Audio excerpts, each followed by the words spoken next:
नमस्कार, मैं रवीश कुमार। जम्मू कश्मीर में क्या हो रहा है यह जानना होगा तो आप किसी न किसी से पूछेंगे। इस बार तो केंद्र और श्रीनगर में सरकार एक ही पार्टी की है, बीजेपी की।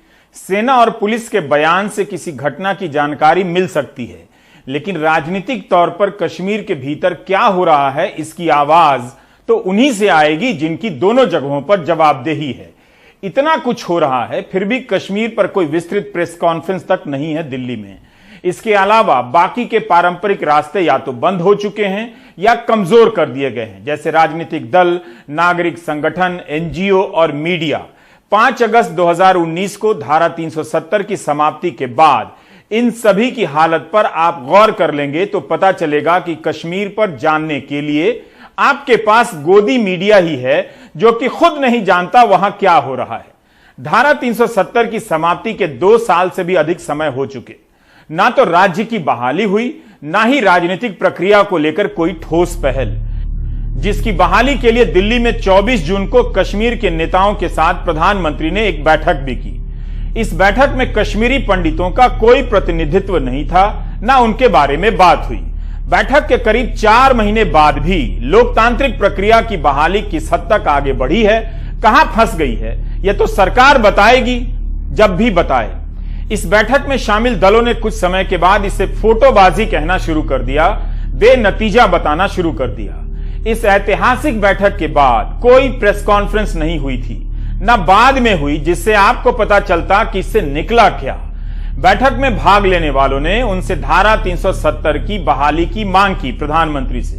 सरकारी बयान में इसका जिक्र नहीं था, सिर्फ इतना लिखा था कि प्रधानमंत्री ने इस बात को लेकर प्रसन्नता जाहिर की है कि सभी लोकतंत्र को लेकर प्रतिबद्ध हैं।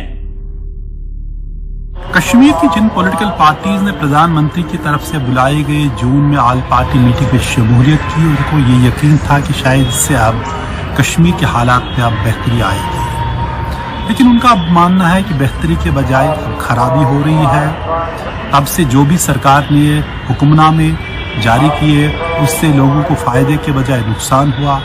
कोई सियासी अमल शुरू नहीं हुई, किसी को मालूम नहीं कि इलेक्शन कब होंगे और कभी कराए भी जाएंगे। लोगों को नौकरियां देने के बजाय कहीं एक को सरकारी नौकरी को से निकाला गया। कौमी सलामती यानी मुल्क की सलामती के नाम पर कोई इंक्वायरी नहीं हुई। तो लोगों का कहना है कि पॉलिटिकल पार्टीज का ये कहना है कि एतमाद बढ़ाने के बजाय बदएतमादी बढ़ रही है, यकीन के बजाय बेयकीनी दिन ब दिन हो रही है। और इसीलिए हम जो हालात देख रहे हैं, किसी को मालूम नहीं क्या हो रहा है। क्यों आज जो मजदूर अपनी रोजी रोटी कमाने के लिए यहाँ आए थे, आज यहाँ से भागने पे मजबूर हो रहे हैं। कश्मीरी पंडितों को कम अक्सर जगहों पे रखना पड़ा। जो यहाँ नौकरी करने आए थे उन्हें वापस क्यों जम्मू भागना पड़ा।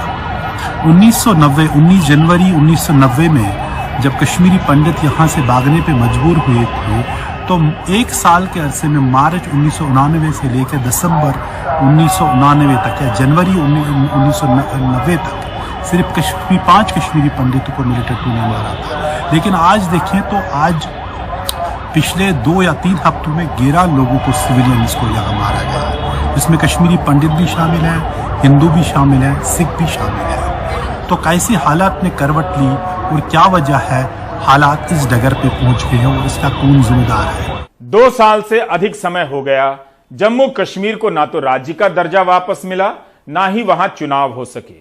घाटी में नया नेतृत्व पैदा करने के लिए विकास परिषद का चुनाव कराया गया, लेकिन इस वक्त तथाकथित उस नए नेतृत्व से भी कोई आवाज नहीं आ रही है।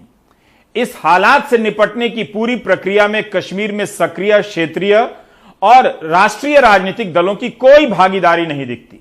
प्रधानमंत्री मोदी ने संयुक्त राष्ट्र की आम सभा में कहा कि भारत लोकतंत्र की मां है, इंग्लिश में मदर है। इंटरनेट बैन के बाद कश्मीर में पत्रकारिता का पूरा दारोमदार सरकार की तरफ से चलाए जाने वाले इस मीडिया फैसिलिटेशन सेंटर पे है।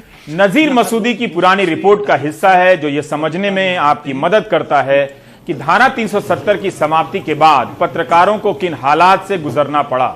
इसी सेंटर में आकर उन्हें अपनी रिपोर्ट फाइल करनी पड़ी। तब हिंदी प्रदेश के दर्शकों, पाठकों ने इसकी कोई परवाह नहीं की कि कश्मीर के बारे में हम जानेंगे कैसे अगर इंटरनेट बंद रहेगा, पत्रकार अपना काम नहीं करेंगे। आर्थिक गतिविधियां और इंटरनेट बंदी से पत्रकारों की नौकरियां चली गईं, कई पत्रकार मारे भी गए और कईयों पर यूएपीए लगा दिया गया। कश्मीर में विकास की गंगा बह रही है, इसकी जानकारी केवल मंत्रियों के बयान से ही मिलती है, गंगा नजर नहीं आती। इस हालात को आप जम्मू कश्मीर हाई कोर्ट के एक फैसले से भी समझ सकते हैं जो 26 अगस्त 2021 को आया था। हाईकोर्ट ने कहा कि प्रेस की आवाज दबाने के लिए एफआईआर एक मॉडल बन गया है। 19 अप्रैल 2018 को जम्मू के अखबार अर्ली टाइम्स में पत्रकार इकबाल नायक ने पुलिस हिरासत में टॉर्चर पर एक रिपोर्ट छाप दी, तो उसके 4 हफ्ते बाद पुलिस ने पत्रकार पर ही केस कर दिया कि इकबाल नायक लोगों को सड़क रोकने और सरकारी संपत्ति को नुकसान पहुंचाने के लिए उकसा रहे थे। जस्टिस रजनीश ओसवाल ने कहा कि पुलिस ने इकबाल को चुप कराने का एक नायाब तरीका निकाला, जो कि निसंदेह प्रेस की आजादी पर हमला है।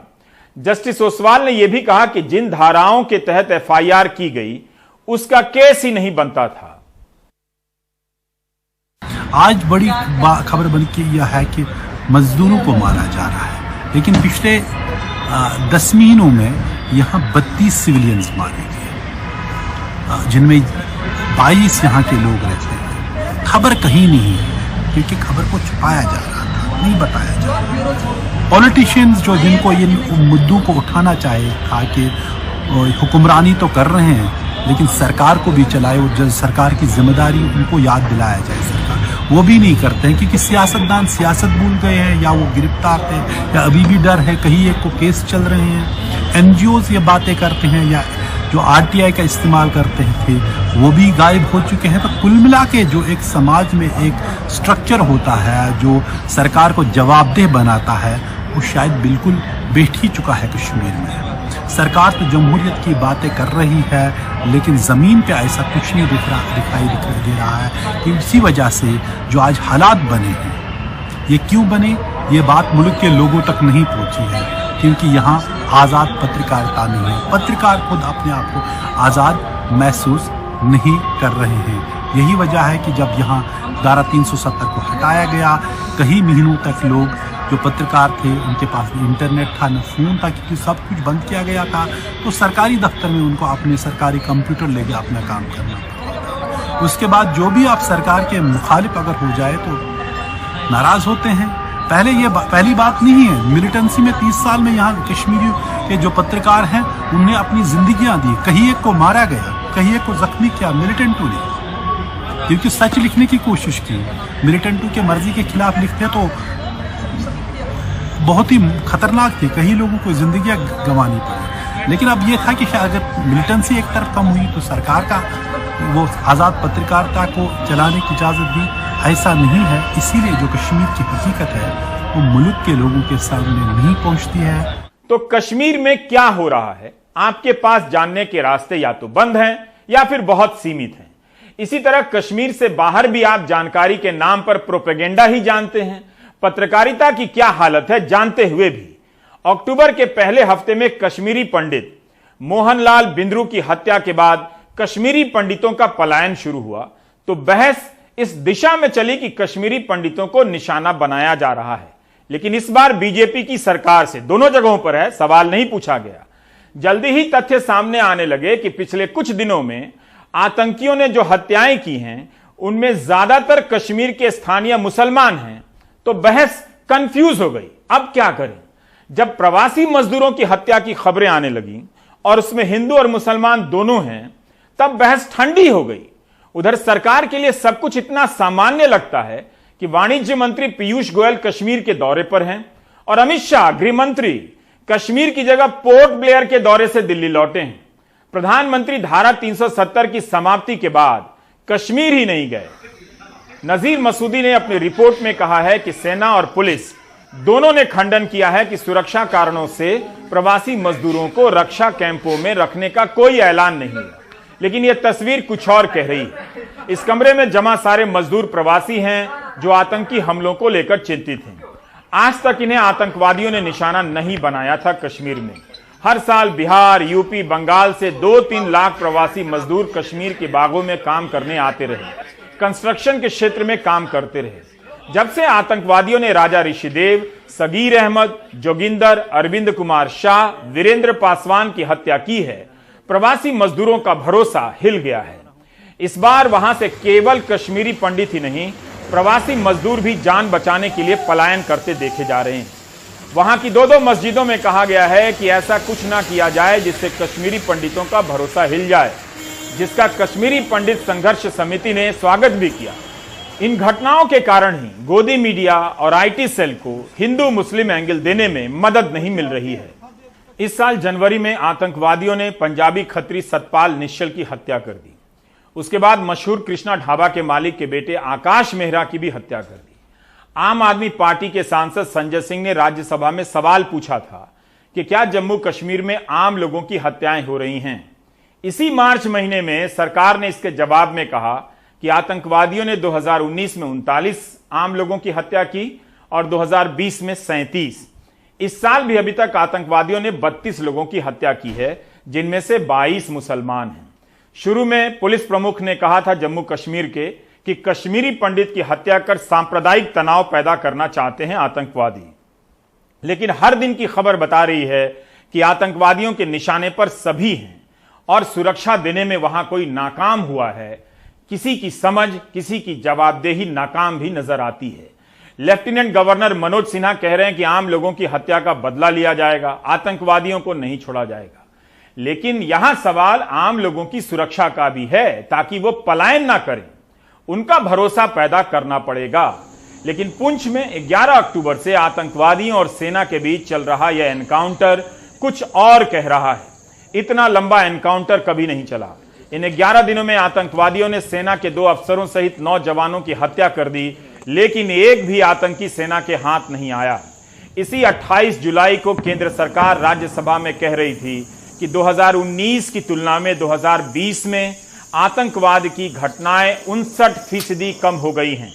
जून 2020 तक की घटनाओं से तुलना करें तो जून 2021 तक आतंकी घटनाओं में 32% की कमी आई है। लेकिन पुंछ में मामला डेटा का नहीं, इसका है कि आतंकी कैसे इतनी तैयारी से यहां जमे हैं और हमारे सेना के जवान शहीद हुए हैं। 90 के हालात से तुलना की जा रही है, लेकिन यह 90 नहीं है, 2021 है। केंद्र और श्रीनगर दोनों जगहों पर बीजेपी की सरकार है एक तरह से, जो कश्मीर से कश्मीरी पंडितों के पलायन की राजनीति भी करती रही है। एक ही सरकार है जो कभी नोटबंदी तो कभी धारा 370 से आतंक के सफाए का ऐलान करती रहती है, फिर भी आतंक का रूप नजर आता ही रहता है। 90 के हालात की बात करना इस सरकार की तमाम क्षमताओं और दावों पर भी सवाल करना है, जो सुरक्षा के मामले में बढ़ चढ़कर अपने आप को आगे बताती है। आतंकवादियों ने हमारी सेना के सैनिकों और अफसरों पर, खासतौर से तालिबान के अफगानिस्तान पर कब्जे के बाद लगातार हमले शुरू कर रखे हैं, पर सरकार के कान पर जूं नहीं रेंगती।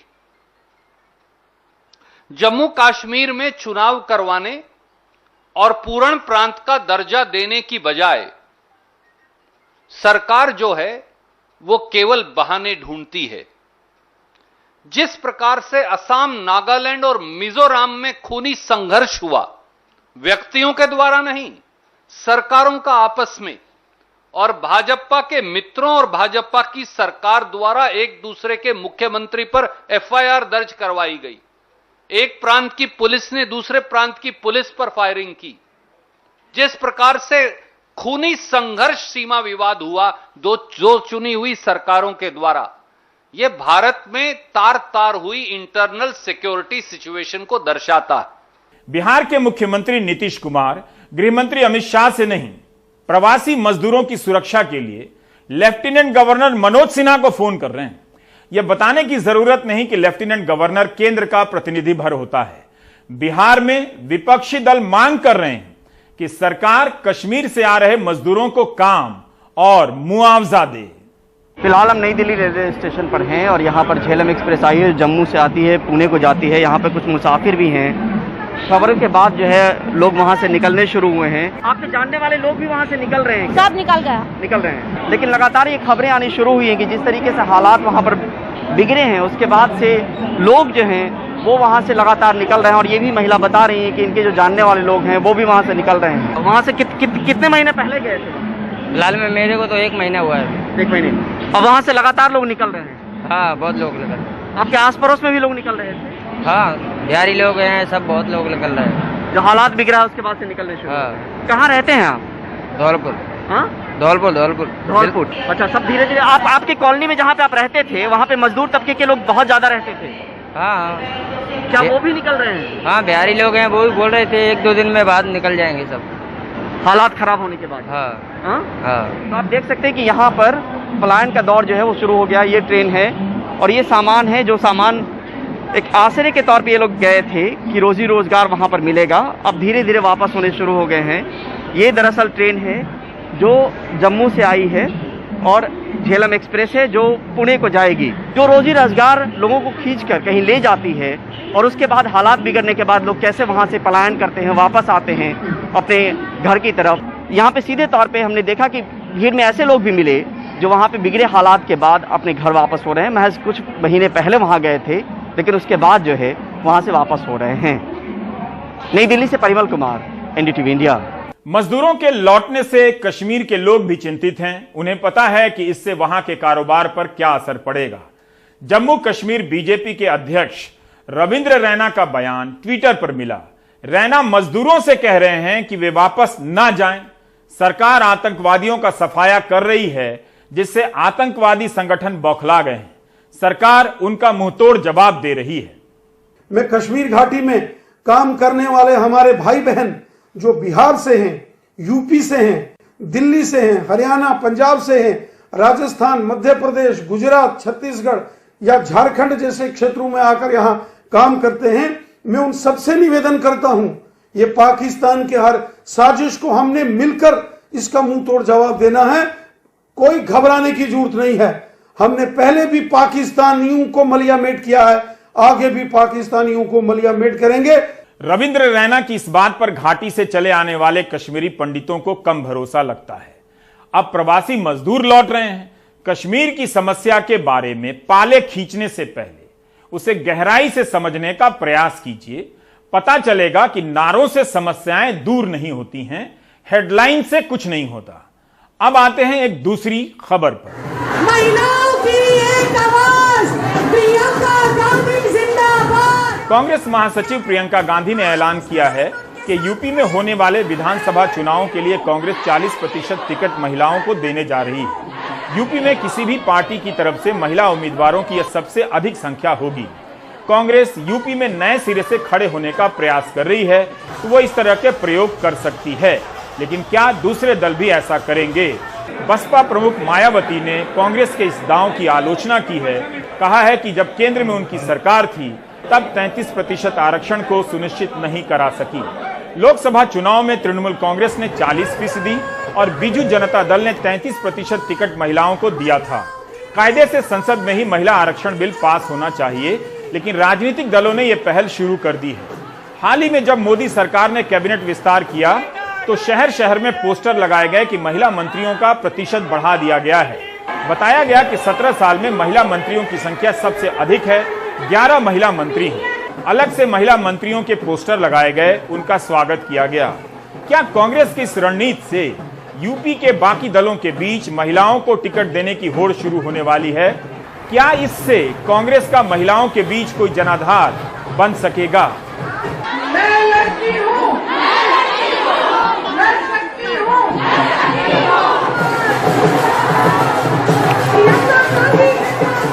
हमने तय किया है कि आने वाले विधानसभा चुनाव में उत्तर प्रदेश में कांग्रेस पार्टी 40% टिकट महिलाओं को देगी। हमारी प्रतिज्ञा है कि महिलाएं उत्तर प्रदेश की राजनीति में पूरी तरह से भागीदार होंगी। ये निर्णय उत्तर प्रदेश की हर एक महिला के लिए है जो बदलाव चाहती है, जो न्याय चाहती है, जो एकता चाहती है, जो चाहती है कि आगे बढ़े उसका प्रदेश। मैं आप सबसे कहना चाहती हूँ, आप समाज सेविका हैं, आप अध्यापक हैं, आप एक नौजवान महिला हैं जो आप अपना भविष्य बनाना चाहती हैं, आप प्रेस में हैं, अगर आप बदलाव चाहती हैं तो इंतजार मत करिए। आज सत्ता का नाम यह है कि आप खुलेआम पूरे पब्लिक के सामने लोगों को कुचल सकते हैं। ये सत्ता बन गई है, ये गलत है। घृणा का बोलबाला है, नफरत का बोलबाला है, गलत है। इसको महिलाएं बदल सकती हैं। महिलाएं इसलिए बदल सकती हैं क्योंकि करुणा भाव, सेवा भाव और दृढ़ता, शक्ति सबसे ज्यादा महिलाओं में है। मैं आपसे कहना चाहती हूँ, राजनीति में आओ, मुझसे कंधा से कंधा मिलाओ। हमने आवेदन पत्र मांगे हुए हैं हर विधानसभा के लिए। ये अगले महीने की 15 तारीख तक खुला रहेगा, खास तौर से मेरी बहनों के लिए। जो लड़ना चाहता है आओ, मेरे पास आओ, आपको मौका मिलेगा। हम इस देश की राजनीति, इस प्रदेश की राजनीति बदलेंगे। मैं लड़की हूँ, मैं शक्ति हूँ।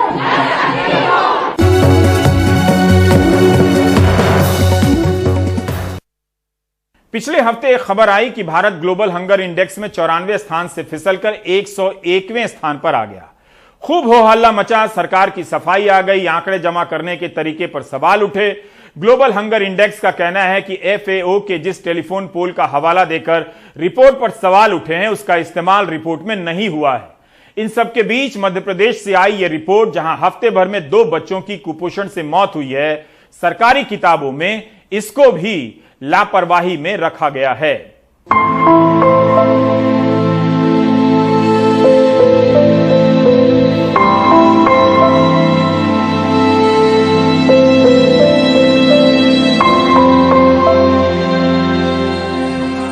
मध्य प्रदेश में सत्तारूढ़ बीजेपी ने हर सरकारी कार्यक्रम से पहले कन्या पूजन को अनिवार्य बनाया। अब उपचुनावों से पहले पार्टी कार्यकर्ता हर घर में कन्या पूजन कर रहे हैं। लेकिन शायद शिवपुरी में कुपोषित आदिवासी बच्ची लक्ष्मी का घर छूट गया। 1 साल की लक्ष्मी 7 से 10 किलो की होनी चाहिए थी, वजन 2.5 किलो था। अति कुपोषित वार्ड में भर्ती थी लेकिन बच नहीं पाई। परिवार कहता है अस्पताल ने लापरवाही बरती। बिल्कुल तबीयत ही बेकार है, 3 दिन से आ रहे हैं। तो क्या कोई सुन नहीं रहा आपकी? कोई नहीं सुन रहा। दरवाजा खटखटा दिए हैं रात के 10 बजे, कोई नहीं सुन रहा। कोई सुनता ही नहीं, करते नहीं है इलाज, निकाल देते हैं। श्योपुर के सहरिया तो सालों से कुपोषण का दंश झेल रहे हैं। 1 साल का बबलू भी अति कुपोषित था, वजन लगभग 5 किलो। 14 दिन तक NRC में रहा लेकिन जिंदगी की जंग हार गया। डॉक्टर कहते हैं माँ की लापरवाही से है कि ये बच्चे ने मतलब सुबह नाश्ता किया, इसकी माँ इसको नहलाने के लिए लगी बाथरूम में, और बाथरूम में उसने खुद नहाया, अपने कपड़े मपड़े भी धोए और इसको भी नहलाया।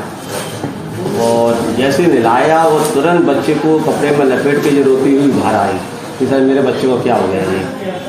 और इसको जब देखा तो बच्चे की बहुत ही बुरी कंडीशन थी। पानी उसके नाक में कहीं चला गया, नाक के द्वारा लैरिंग्स में या फेरिंग्स के अंदर पानी चला गया। यही उसके एक्सपायर होने का कारण है। बच्चों के पेट खाली हैं लेकिन स्कूल में सरकार ने उन्हें डाइनिंग टेबल पर खिलाने की योजना बनाई है। हमने ये बेंचेस जो पत्थर की हैं, जरा सी 4 ईंटों की चिनाई की गई है और इसी तरह हमारी टेबल और बेंचेस बनाई गई हैं। महामारी ने खाना छीना तो सरकार ने टेक होम राशन दिया। क्या मिला आप भी सुने। तो मध्याह्न भोजन कब से नहीं मिला? 2-3 साल। क्या क्या मिलता है इसमें? गेहूँ, चावल, दाल और तेल। मिड डे मील अब PM पोषण योजना है, लेकिन जानकार मानते हैं ऐसी बातों से ही हंगर इंडेक्स में देश शतक पार कर चुका है। फूड सिक्योरिटी के नज़रिए से बात करते हैं, पोषण के नज़रिए से बात करते हैं, तो पोषण की सुरक्षा तभी मानी जाती है जब उसमें उसकी जो पूरी डाइवर्सिटी है, उसमें प्रोटीन, फैट, माइक्रोन्यूट्रिएंट्स उसके अंदर शामिल होते हैं, तभी एक कंप्लीट फूड प्लेट मानी जाती है। तो ऐसी स्थिति में हमको ये समझना पड़ेगा कि क्या केवल गेहूं और चावल यानी कि कार्बोहाइड्रेट की मात्रा को बढ़ा करके हम फूड सिक्योरिटी की सिचुएशन मान लेंगे। ये हालात उस राज्य में है जिसका रिकॉर्ड शिशु मृत्यु दर और मातृ मृत्यु दर में बेहद खराब है। SRS सर्वे 2018 के मुताबिक मध्य प्रदेश में 1 लाख में शिशु मृत्यु दर 56 है, राष्ट्रीय औसत 36। वहीं मातृ मृत्यु दर 173 है, राष्ट्रीय औसत 113। राज्य में महिला बाल विकास 84,465 आंगनबाड़ी और 12,670 मिनी आंगनबाड़ी केंद्र चलाता है। हंगर इंडेक्स को लेकर हंगामे का कोई मतलब नहीं है, क्योंकि ये कुपोषण, अति कुपोषण, बच्चों में विकास की दर और शिशु मृत्यु दर जैसे सरकारी आंकड़ों से ही तैयार होता है। सवाल पूछना है तो पूछिए कि क्यों केंद्र ने जब प्रधानमंत्री मातृ वंदना योजना में मध्य प्रदेश को लगभग 24 लाख महिलाओं के लिए 1000 करोड़ रुपए दिए, बावजूद इसके राज्य में शिशु मृत्यु दर, मातृ मृत्यु दर इतनी ज्यादा क्यों है। शिवपुरी से अतुल, श्योपुर से अजय और भोपाल से अनुराग द्वारी, NDTV इंडिया। आप देख रहे थे प्राइम टाइम। नमस्कार।